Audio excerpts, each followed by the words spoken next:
This video is presented by Sailrite. If you've purchased the big and tall sewing machine, this machine does not come with a bobbin case. However, there is still a tensioning spring. You can see it there. It's the black spring assembly right there. By rotating the balance wheel around, the hook swings around, and typically the bobbin is inserted when the hook is in this position. If you take a look at the take-up arm would be all the way to the top of its travel at this position. Now load your bobbin. In the big and tall sewing machine, the bobbin should spin counterclockwise. Line counterclockwise.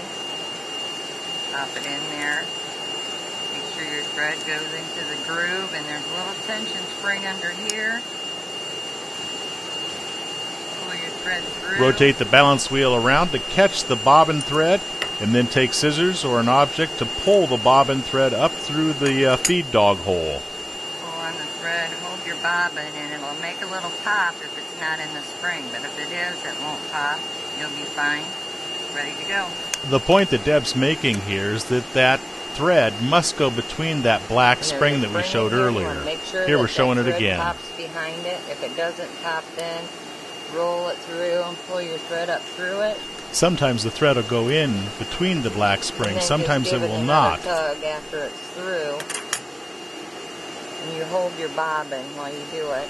To ensure that it goes between the tension spring, hold your bobbin and pull on your thread. See it moving counterclockwise, and if you hold that bobbin and just pull, if it's not in the spring, you'll feel a little pop and maybe hear a little pop.